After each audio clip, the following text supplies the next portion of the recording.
Once upon a time, there was a beautiful kingdom where a kind-hearted king lived. He had 3 queens. 2 of the queens were very greedy and selfish, but the youngest queen was very good and kind-hearted.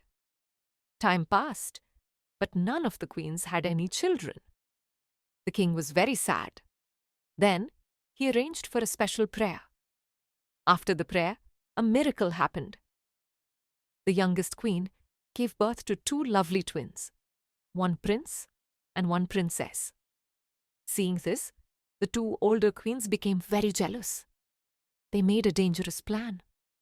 One night, when everyone was asleep, the 2 queens left the children in the forest and placed stones in their place.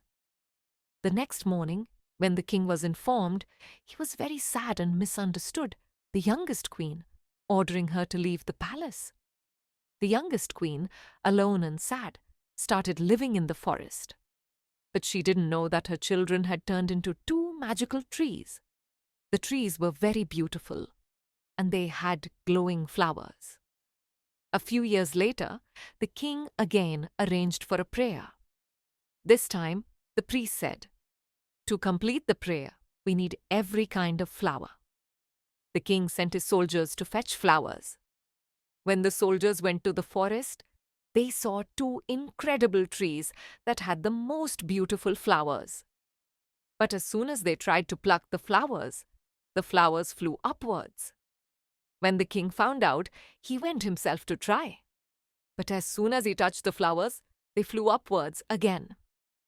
The priest smiled and said, "Only one person can touch these flowers, the one who has the deepest connection with them." The king called the youngest queen. As soon as she arrived and stretched her hand towards the flowers, they immediately bent down. Everyone was amazed. As soon as the queen plucked the flowers, the trees turned into light and 2 lovely children appeared, the prince and the princess.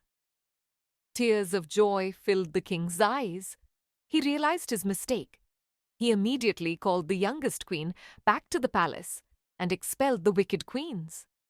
After that, the king, the youngest queen, and their children lived happily ever after, and no one in the kingdom ever faced injustice again.